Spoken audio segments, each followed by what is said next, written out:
Good morning. I wanted to talk to you for just a second and tell you a story before I go back in. It's so lovely here on the 3 today, and I wanted to be outside. So you might hear a little road noise. We have a busy road, but it's just too beautiful to do this indoors. Over the weekend, when my husband and I were running errands, we stopped at the mall at the food court and ordered our Chick-fil-A. And while we were standing there, I noticed a young man beside us. He was pierced up. He had probably 3 or 4 piercings in his ear, in his nose. He was all alone. His face was flat, just sort of devoid of much emotion. Ruffled up hair, trendy, tattered clothes that I kind of like. And he was just all alone. So I watched him. I watched him for a bit. And then suddenly I knew what I wanted him to know. So I went over to him, and as I came up beside him, the sunshine coming down in through the skylights in the very top of the mall just hit me in the eyes and just blinded me for a minute, and I couldn't see his face. But I spoke to him anyway, and I said, "Do you know what I see when I look at you?" And he's, of course, very surprised. This strange woman is approaching him.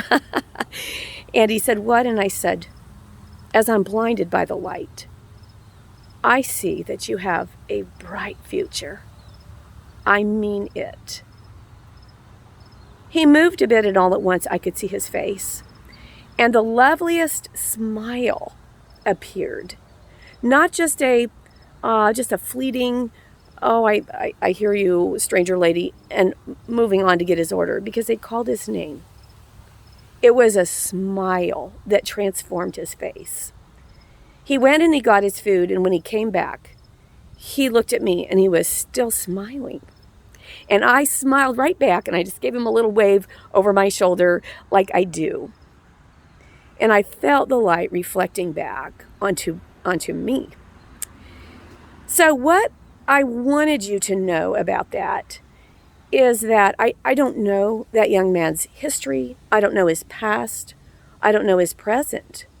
But I know his future, that his future is bright. It makes me think of our oldest son. As you know, if you follow me at all, that we have a son who was lost in a world of drug addiction, homelessness. In fact, a year ago right now, we did not know where he was. We did not know how to get a hold of him. Even in spite of how bleak his present looked, I never gave up my belief that his future was bright. I refused. I have red in my hair. Red hair gets a bad rap, but I can tell you that red hair and a stubborn will can be amazing when they are paired and rooted in faith. I refuse to believe anything but that he had a bright future.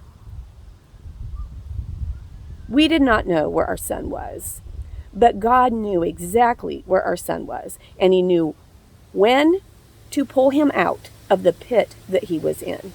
And now, a year later, he is on the road to redemption. It's an amazing story. Perhaps someday I will tell you so much more of it. But right now, that's just what I want you to know. If you have a shattered, dark past, you have a bright future. A dark and awful past does not prevent you from having a bright future. It can't. Because the light and the love of Christ are more powerful than any past, than any present.